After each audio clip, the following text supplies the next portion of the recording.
Hey guys, John V here from PhoneArena. You're watching our in-depth video review of the Samsung Focus 2, the follow-up successor to the original Samsung Focus from a while ago. It also follows after the Samsung Focus Flash and the Focus S, which was launched back in the fall. Now this guy sports 4G LTE connectivity and is priced very affordably at $50 a 2-year contract. It's rather difficult to believe that this guy is a budget-oriented smartphone just because it has a very adorable looking design, very curvy, typical Samsung made handset, all plastic, but we definitely like the white color. It makes for a really clean appearance, doesn't display a lot of dirt, debris, solid in construction, good lightweight feel, and of course overall we're pretty content with the looks of it. Even though it's not necessarily a new thing, we're still quite happy with the 4-inch WVGA Super AMOLED display on the Samsung Focus 2. Of course, with WVGA resolution, that's pretty much the norm that we see with most Windows phones. It's sufficient enough for most things, and seeing that it has an AMOLED panel, it manages to capture attention thanks to its wide viewing angles, its punchy color tones, and its high contrast. So below the display you have your trio of Windows buttons, same thing we find before in other handsets. They're spaced far away from one another to reduce any accidental presses, and on top of that the backlighting is pretty strong. On the opposite side you have the narrow earpiece, you have the front-facing VGA camera, and the two dots there for the light and proximity sensors. Take a look at the right edge of the phone, we find a dedicated power button and also the shutter key. Power button's a little bit flat, but luckily both exhibit a really good tactile response.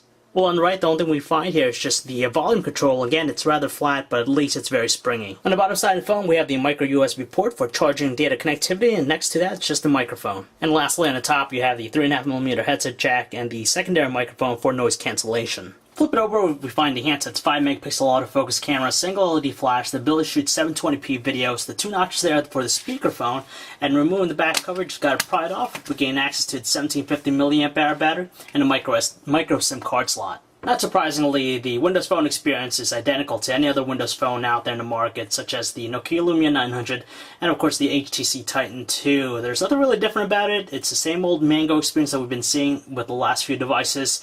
The only difference between this and, let's say, a Nokia device that comes with the Daily Briefing Hub from Samsung, it provides for some pertinent information such as the weather, you have your news, stocks, and some other pertinent things. But aside from that, it's pretty much the stock experience that we find.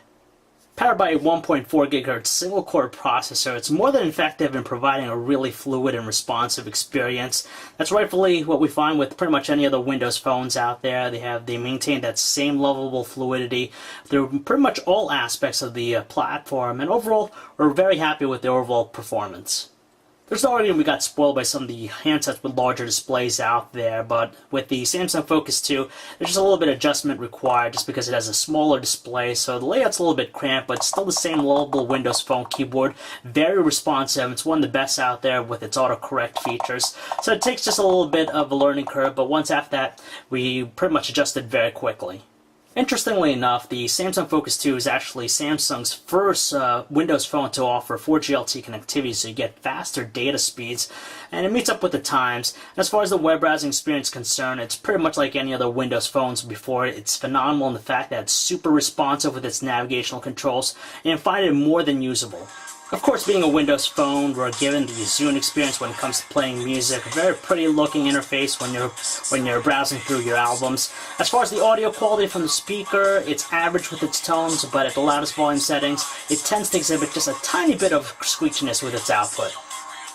Sure, it's not blessed with some sort of gigantic display, but nevertheless, the Samsung Focus 2 is more than adequate to play high-definition videos. What we have here is encoded in XVID, 1920 by 1080 resolutions, and you can tell it's running pretty decently, no slowdown or lag, nice punchy colors thanks to the Super AMOLED panel, and overall it's more than enjoyable.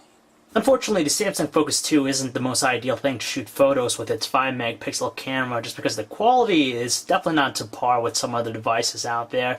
It might be decent for some outdoor sunny shots, but take it indoors, even in low lighting, it just exhibits way too much noise and the details are really grainy looking. The LED flash works, but it tends to make the colors appear somewhat washed out.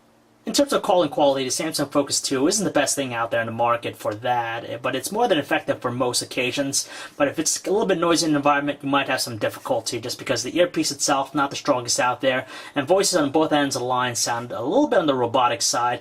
When switched to using the speakerphone, there's just a little bit of muffling going on with it.